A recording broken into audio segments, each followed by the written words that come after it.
আগস্টে আমি আসছি এলাকায়, আসার পরে তখন ওই লাকি সুমি আইসা আমার বলতেছে এখন এতদিন তো পাড়া দিচ্ছ কেউটা লাইসা সামনে দা এলো একটা পাড়াও পালাইতে পারছি না, কারণ আমার মামা এমপি হইব, এমপি হইলে তখন লাশ পালামু আর তখন বাসের খেলা। আর মামা হয়েছে মার্কসুদ চেয়ারম্যান, উনি আদৌ এই ব্যাপারে জানে কি নাই সেটা আমি জানি না, ওনার ব্যাপারে আমি বলতেছি না, ওরাই বলে, ওদের বাগনিরাই বলে, আমরা কখনো বলি নাই। আমরা এই মামলায় ওদেরকে টানিও নেই রেফারেন্স, কিন্তু ওরাই বারবার বলে যে ওর মামাই পাঠাইছে, ওর মামা এগুলি করাইছে, ওর মামাই বলছে সব বাড়ি থেকে বাইর করে দিতে।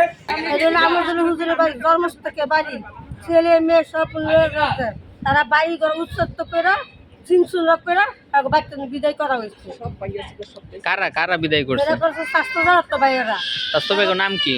একটা নম্বর সানা ইসু ইসু বই, আর হলো সানা আসবে শরীফ সজীব সবুজ সবুজ স্বর্গ। তারা এই উচ্চারণ করে দেখাচ্ছে যে ব্যাংকের থেকে টাকা নিতে দিকে তারা বাড়ি আত্মসাৎ করছে, তাকে বাচ্চা বিদায় করে দেওয়া হয়েছে সুযোগ দূরে মাইদের কিনা।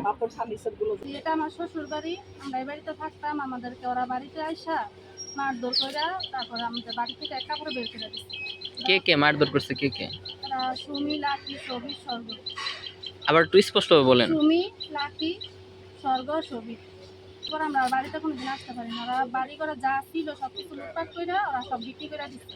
এখন ওরা বাড়ি করে ভাড়া দিয়ে এখানে থাকতেছে, ভাড়া তুলতেছে, আমরা আসতে পারি না, ওরা সন্ত্রাস। আমার বোনের শ্বশুর বাড়ি এইটা আর কি, বুঝছেন?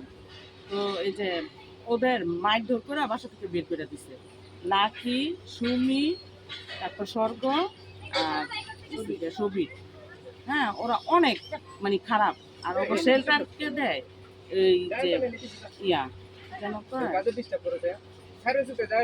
শেল্টার দেয় ওর চাষতো ভাই, বুঝছেন? সেটা কতদিন আগের ঘটনা? এইটা তো আপনার 2-3 বছর হয়ে যাবে, ওকে বাড়ি থেকে বের করে দিচ্ছে। আর আমার মানে আরেক বোনের আচ্ছা, এরা যখন এই বাসায় থাকতো তখন কি আপনি এই বাসায় এসে কখনো বেড়াইছেন বা আসছেন কখনো? আসছি তো। আচ্ছা, আপনি যখন আসছেন তখন এরা এই বাসায় ছিল? হ্যাঁ হ্যাঁ, কিন্তু তারপরে ওদের এই বাড়ি থেকে মারধর করে বের করে দিচ্ছে। এই যে সগির ওর ভাই ওর বোন, ওদের সবার নাম তো জানি না। আমি মোহাম্মদ আতাউল্লাহ, পিতা আজি মরহুম আহমদুল্লাহ মুন্সি। আমরা 3 ভাই 3 বোন। আমরা সুন্দর মতন শান্তিপূর্ণভাবে এই বাড়িতে বসতভিটিতে আমরা বহুত আগে থেকে আমাদের পৈতৃক সম্পত্তিতে বসবাস করে আসতেছি। তো হঠাৎ আওয়ামী লীগের আমলে, তৎকালীন সরকার আওয়ামী লীগের আমলে মাঝপথে আমাদের বাড়িতে একদল সন্ত্রাসী আইসা বলতেছে যে এই তোরা বাড়ি থেকে সব বারো। সন্ত্রাসী কে কে? সন্ত্রাসী সবিত, স্বর্গ, তারপরে সুমি, লাকি, তারপরে অজ্ঞাত আর অনেকে। তারপরে আপনার এভাবে বলতেছে যে গার্দুরা যে বাড়ি থেকে বারো, এই বাড়ি আমাদের। কি এর আপনাদের এটা পৈতৃক সম্পদ, তোর বাইরের থেকে আমরা টাকা পাই, তোর বাইরের থেকে আমরা টাকা পাই, এই বাড়ি নামবো। তখন কি করলো, আমরা মানি না, তখন ওর এক খালা আছে আমার দাড়ির দূরে টানলো, দাড়িগুলি ছিঁড়া লাগবো, আমার মা বাবা সবাই নিয়ে মৃত্যু বাবার নিয়ে ওষুধ গালিগালাজ করলো। তারপর আমাদের মধ্যে ভয়ভীতি সৃষ্টি করলো, সৃষ্টি করে এক পর্যায়ে আমাদের 2টা বিল্ডিংয়ের মধ্যে একটা বিল্ডিং, এই যে বাংলোটা, ওইটা তালা ভাঙ্গা ঘরে ঢুকিয়া লুটপাট করে ওইটার মধ্যে বসবাস করা শুরু করে। তারপর আমরা 2 ভাই বসবাস করতেছি। এক ভাই তো হুমকির চোটে বড় ভাই আগেই চলে গেছে এলাকা থেকে। তখন করছে কি, আমার বড় ভাইয়ের এই কথাটা বললেন, আমার বড় ভাইয়ের একটা মাল্টিপার পাচ্ছিল।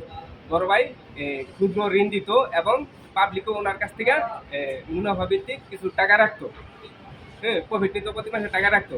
তো এরকম অনেকেই রাখছে। আমরা যে এসে বলতো, এখন যদি আপনারাও এসে বলেন যে আপনার ভাইয়ের কাছে টাকা পান, ওইটা আমরা বিশ্বাস করবো, কারণ আমরা তো জানি না কার কার সাথে লেনদেন হয়েছে। তো আমার বড় ভাইয়েরও এরকম ই করে হুমকি দামকি দিয়ে এলাকা থেকে তাড়াইছে। আসলে আপনাদের যে বাড়ি দখল করছে ওই সময় কি আপনারা কোনো মামলা বা কোনো কিছু করেছিলেন?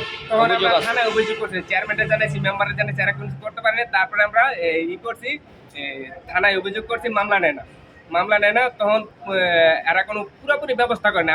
আমারে আরো এর আগে খুববার বাড়ি থেকে বাড়ি করেছি। তখন আমি প্রশাসনের সাহায্যে বাড়িতে আবার ঢুকি। তখন আমার ছোট ভাই আর আমি, আমার সানাউল্লাহ ছোট ভাই আমি বসবাস করতে থাকি। তখন আমার ছোট ভাইয়ের হুমকি দেয়, তোর মেয়েরে গুম করবো। তখন সে ভয়ে সে বাসা থেকে চলে গিয়ে বাড়া থাকে, বাড়া থেকে কাজকর্ম করে খায়। তখন আমি থাকতেছি। এক পর্যায়ে লাস্ট 2023 সালে আমি সহ্য করতে না পাইরা, মানে এরকম একটা পরিস্থিতি সৃষ্টি করছে, আমাদের সবাইকে মাইরা হত্যা করে শীতলক্ষায় বাসায় দিব, হাত পাও কেটিয়া, যদি এবার থাকার চেষ্টা করি। এরকম কোনো কথা বলছে, এরকম কোনো অডিও বা ভিডিও কোনো আছে? এরকম ভিডিও বা আমি রাখতে পারি না, কারণ তাৎক্ষণিক হয়েছে ঘটনা। আমার হাতে মোবাইল ছিল না, আমার মোবাইল বাচ্চারা তো মোবাইল দেখে, আমি তাৎক্ষণিক এটা করতে পারিনি এরকম। তো